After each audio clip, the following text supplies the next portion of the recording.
ನಮಸ್ಕಾರ ವೀಕ್ಷಕರೇ, ಪಾಕಾಸ್ತ್ರ ಚಾನಲ್ಗೆ ಸ್ವಾಗತ. ಇವತ್ತು ನಾನು ದಾಸವಾಳದ ದೋಸೆಯ ಒಂದು ವಿಡಿಯೋನ ನಿಮ್ಮ ಜೊತೆ ಶೇರ್ ಮಾಡ್ಕೊಳ್ತಿದ್ದೆ.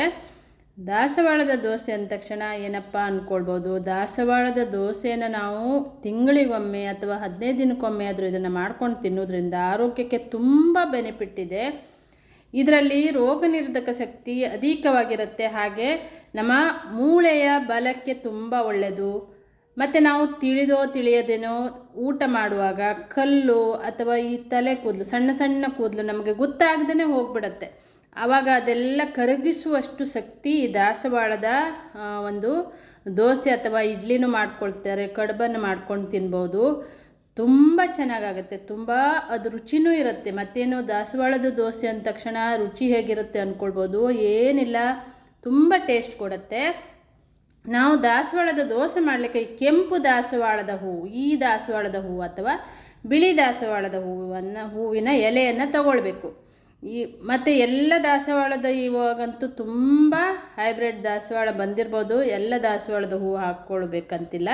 ಕೆಂಪು ದಾಸವಾಳದ ಹೂವು ಅಥವಾ ಬಿಳಿ ದಾಸವಾಳದ ಹೂವಿನ ಎಲೆಯನ್ನು ತಗೊಂಡು ಅದನ್ನು ನಾನೀಗ ದೋಸೆಯನ್ನು ಮಾಡ್ತಾಯಿರೋದು.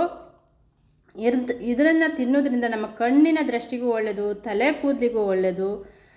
ಇದನ್ನು ಹೇಳ್ತಾ ಹೋದ್ರೆ ಸುಮಾರು ಇದರಿಂದ ನಮಗೆ ಹೆಲ್ತಿಗೆ ಬೆನಿಫಿಟನ್ನು ಸಿಗುತ್ತೆ. ಹಾಗಾಗಿ ಇದನ್ನು ನೀವು ತಿಂಗಳಿಗೊಮ್ಮೆ ಆದರೂ ಈ ಥರ ದಾಸವಾಳದ ಹೂವಿನ ಎಲೆ ಸಿಕ್ಕಿದರೆ ಖಂಡಿತ ಮಾಡ್ಕೊಳ್ಬೋದು.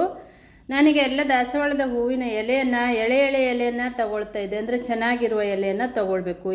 ಎಳೆಯ ಎಲೆಯನ್ನೇ ತಗೊಳ್ಬೇಕಂತೇನಿಲ್ಲ, ಬಲ್ತಿರುವ ಎಲೆಯೂ ಆಗತ್ತೆ. ಅಂದರೆ ಸ್ವಲ್ಪ ಎಳೆದಾಗಿದ್ದರೆ ಚೆನ್ನಾಗಿರುತ್ತೆ, ನಾವು ರುಬ್ಕೊಳ್ಳುವಾಗ ನೈಸಾಗಿ ರುಬ್ಕೊಳ್ಬೋದು ಅಂಥೇಳಿ. ಈಗ ಇದನ್ನು ಚೆನ್ನಾಗಿ ಆ ದಂಟನ್ನೆಲ್ಲ ಕಟ್ ಮಾಡ್ಕೊಳ್ತೇನೆ ನಾನು. ಕಟ್ ಮಾಡಿಕೊಂಡು ಇದನ್ನು ಚೆನ್ನಾಗಿ ವಾಶ್ ಮಾಡ್ಕೊಳ್ಬೇಕು. ಇದರಲ್ಲಿ ಧೂಳೆಲ್ಲ ಇರುತ್ತೆ, ಹಾಗಾಗಿ ಚೆನ್ನಾಗಿ ಒಂದು 4-5 ಸಲ ವಾಶ್ ಮಾಡಿಕೊಂಡು 1-2 ಸ್ಪೂನ್ ಆಗುವಷ್ಟು ಉದ್ದಿನ ಬೇಳೆಯನ್ನು ನಾನು ನೆನೆಸಿ ಇಟ್ಕೊಳ್ತೇನೆ ಈಗ. ಹಾಗೆ 4 ಗ್ಲಾಸ್ ಆಗುವಷ್ಟು ಅಕ್ಕಿಯನ್ನು ನೆನೆಸಿ ಇಟ್ಕೊಂಡಿದ್ದೆ. ಇದನ್ನು ನಾನೊಂದು ಈಗ ಏನು ಉದ್ದಿನ ದೋಸೆ ಎಲ್ಲ ಹೇಗೆ ಮಾಡ್ತೀವೋ ಅದೇ ಥರ ಒಂದು 4-5 ಗಂಟೆ ಮೊದಲು ನೆನೆಸಿ ಇಟ್ಕೊಳ್ಬೇಕು. ಈಗ ನೆನೆದಿದೆ ಇದು ಕರೆಕ್ಟಾಗಿ 4-5 ಗಂಟೆ ಆಗಿದ್ದನ್ನು ನೆನೆಸಿ ಇಟ್ಕೊಂಡು ಸೊಪ್ಪನ್ನು ಕೂಡ ಚೆನ್ನಾಗಿ ವಾಶ್ ಮಾಡಿ ರೆಡಿ ಮಾಡಿ ಇಟ್ಕೊಂಡಿದ್ದೆ. ಈಗ ಮಿಕ್ಸಿ ಬೌಲಿಗೆ ಹಾಕ್ಕೊಳ್ಳೋಣ. ಉದ್ದಿನಬೇಳೆ ಮತ್ತು ಸೊಪ್ಪನ್ನು, ದಾಸವಾಳದ ಸೊಪ್ಪನ್ನು ಹಾಕಿ ಇದನ್ನು ನೈಸಾಗಿ ರುಬ್ಕೊಳ್ತೇನೆ. ಈಗ ನಾವು ಉದ್ದಿನಬೇಳೆ 1-2 ಸ್ಪೂನ್ ಆಗುವಷ್ಟು ಉದ್ದಿನಬೇಳೆ ಹಾಕಿರೋದು. ಈಗ ಸೊಪ್ಪು ಮತ್ತು ಉದ್ದಿನಬೇಳೆಯನ್ನು ನೈಸಾಗಿ ರುಬ್ಕೊಂಡು ಇದನ್ನು ತೆಗೆದಿಟ್ಕೊಳ್ಳೋಣ. ಸ್ವಲ್ಪ ನೀರು ಹಾಕ್ಕೊಳ್ಬೇಕು, ತುಂಬ ನೀರು ಹಾಕೋದು ಬೇಡ. ನೀರು ಹಾಕ್ಕೊಂಡು ಇದನ್ನು ನೈಸಾಗಿ ರುಬ್ಕೊಂಡಿದ್ದೆ. ಈಗ ಇದನ್ನು ಪಾತ್ರೆಗೆ ಶಿಫ್ಟ್ ಮಾಡ್ಕೊಳ್ತಾ ಇದ್ದೆ ನೋಡಿ. ತುಂಬ ಚೆನ್ನಾಗಾಗುತ್ತೆ, ಟೇಸ್ಟು ಸಖತ್ತಾಗೆ ಬರುತ್ತೆ. ನೀವು ಮಸಾಲೆ ದೋಸೆ ಮಾಡಿಕೊಂಡಾಗ ಇದನ್ನು ಗರಿಯಾಗಿನೂ ಮಾಡ್ಕೊಳ್ಬೋದು ಅಥವಾ ಸಾಫ್ಟಾಗಿನೂ ಈ ಒಂದು ದೋಸೆಯನ್ನು ಮಾಡ್ಕೊಳ್ಬೋದು. ಈಗ ನಾನಿಲ್ಲಿ ಅಕ್ಕಿಯನ್ನು ರುಬ್ಕೊಳ್ತಾ ಇರೋದು.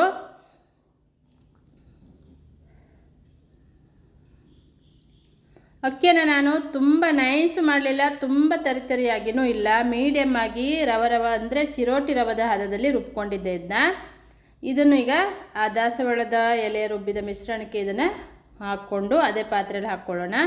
2 ಸಲ ನಾನು ಅಕ್ಕಿಯನ್ನು ರುಬ್ಕೊಂಡಿದ್ದೆ. ಈಗ ಸ್ವಲ್ಪ ನೀರನ್ನು ಆ್ಯಡ್ ಮಾಡ್ಕೊಂಡಿದ್ದೆ ನೋಡಿ. ಇದು ನಾವು ಅಂದರೆ ಉದ್ದಿನ ದೋಸೆಯ ಹಿಟ್ಟಿನ ಹದದಲ್ಲಿ ಮಾಡ್ಕೊಂಡ್ರೆ ಆಯಿತು. ಇದನ್ನು ಚೆನ್ನಾಗಿ ಈಗ ಮಿಕ್ಸ್ ಮಾಡಿಬಿಟ್ಟು ಇದನ್ನು ಓವರ್ ನೈಟ್ ಇಟ್ಕೊಳ್ತೇನೆ ನಾನು. ಹೇಗೆ ನಾವು ಉದ್ದಿನ ದೋಸೆ ಮಾಡ್ತೀವಲ್ಲ ಅದೇ ಥರ ಹಿಟ್ಟನ್ನು ರೆಡಿ ಮಾಡ್ಕೊಳ್ಳೋದು.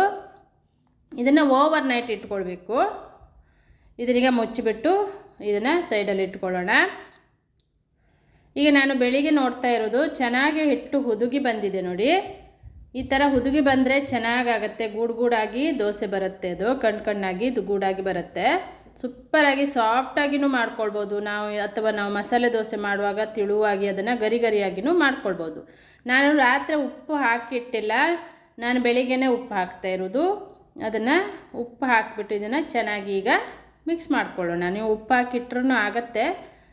ನಾನು ಬೆಳಿಗ್ಗೆನೇ ಉಪ್ಪು ಹಾಕಿ ಅದನ್ನು ಚೆನ್ನಾಗಿ ಮಿಕ್ಸ್ ಮಾಡ್ಕೊಳ್ತಾಯಿದ್ದೆ. ಉದ್ದಿನ ದೋಸೆ ಹಿಟ್ಟಿನ ಹದದಲ್ಲಿ ಮಾಡಿಕೊಂಡು ತವ ಕಾದ ನಂತರ ಇದನ್ನು ದೋಸೆ ಮಾಡಿ ತೋರಿಸ್ತಾ ಇದ್ದೆ ನೋಡಿ.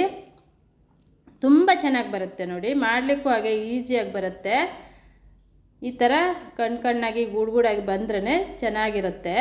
ಇದನ್ನು ಗರಿಯಾಗಿಯೇ ನಾವು ಕಾಸ್ಕೊಳ್ಬೋದು. ಅದನ್ನು ಈಗ ಮುಚ್ಚಿಬಿಟ್ಟು ಮೇಲ್ಗಡೆ ಸ್ವಲ್ಪ ತುಪ್ಪ ಅಥವಾ ಎಣ್ಣೆನ ಹಾಕ್ಕೊಂಡು ಮುಚ್ಚಿಬಿಟ್ಟು ಅದನ್ನು ಬೇಯಿಸ್ಕೊಂಡು 2 ಕಡೆ ಇದನ್ನು ಬೇಯಿಸ್ಕೊಳ್ಳೋಣ. ಈಗ